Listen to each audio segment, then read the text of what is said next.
Пане президенте, дорогий Володимире, дорогі колеги, міністри, мені здається, що є багато конвергенції за цим столом. І буквально кілька ремарок в лінії з тим, що вже було сказано, і кілька ключових ідей.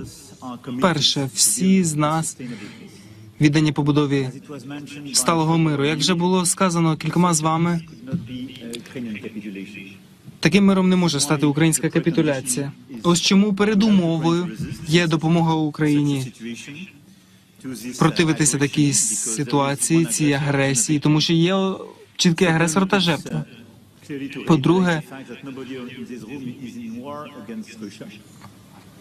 це, повторюю, що ніхто в цій кімнаті не воює з Росією, але всі хочуть миру і відновлення міжнародного порядку, відновлення України, її цілісності та суверенітету.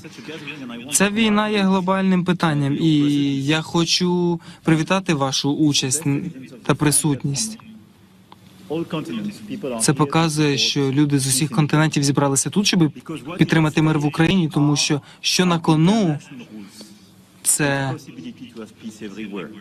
міжнародні правила та можливість побудувати мир будь-де. Тому що, почавши цю війну, Росія вирішила бути імперіалістичним режимом. І тому нам потрібно посилювати принципи статуту ООН та міжнародного права, щоб змусити поважати кордони та суверенітет. По-друге, Росія вирішила бути ревізіоністською силою, тому що нам потрібно уникнути поновлення війни будь-де, де хтось захоче переглянути кордони, звертаючись до того, де колись були кордони в 19 чи 18 столітті.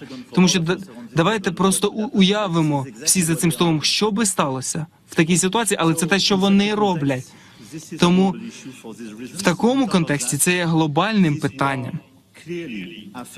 Також ця війна впливає на глобальний порядок та всі континенти через те, що наші правила та статут ООН не поважаються, через наслідки в питанні продовольства, стабільності і так далі. Моя третя ідея в тому, що цей саміт є гарною оказією поновити нашу відданість принципам міжнародного права і через комюніке та правки, які вносили, та виступи, які робили колеги.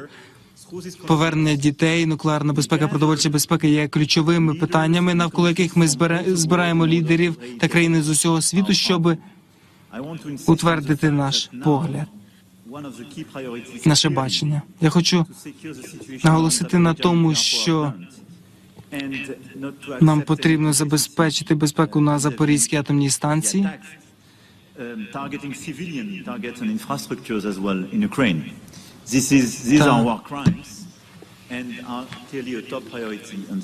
Атаки проти цивільних, які здійснює Росія, є неприпустимими. І ці питання, вони є воєнними злочинами.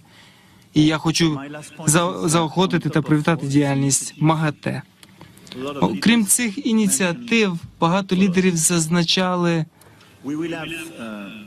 необхідність продовження. У нас буде резолюція, яку прийме Генасамблея ООН щодо олімпійського перемир'я. Ми не бачимо це перемир'я як зобов'язання щодо України, і я хочу бути ясним тут, і я ясно спілкувався з президентом Зеленським. Це заклик до Росії припинити свою війну агресії та її атаки проти цивільних.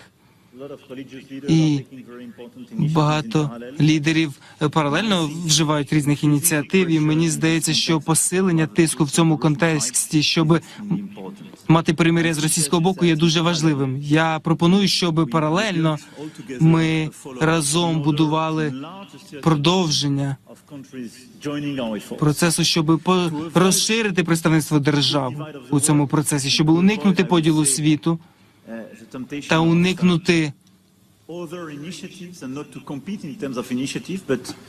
змагання ініціатив, а працювати разом, не ділити коло держав та будувати те, що повинно стати набором ключових вимог глобальної спільноти, яку би ми могли покласти на стіл росіянам. І мені здається, що це найкращий спосіб допомогти Україні, допомогти побудувати рамку для сталого миру, який буде спиратися на міжнародне право. І мені здається, що було би добре, якби відразу після цієї ініціативи та цього саміту, який приймає Швейцарія, щоб всі з нас координували зусилля, щоб збільшити охоплення та нашу роботу.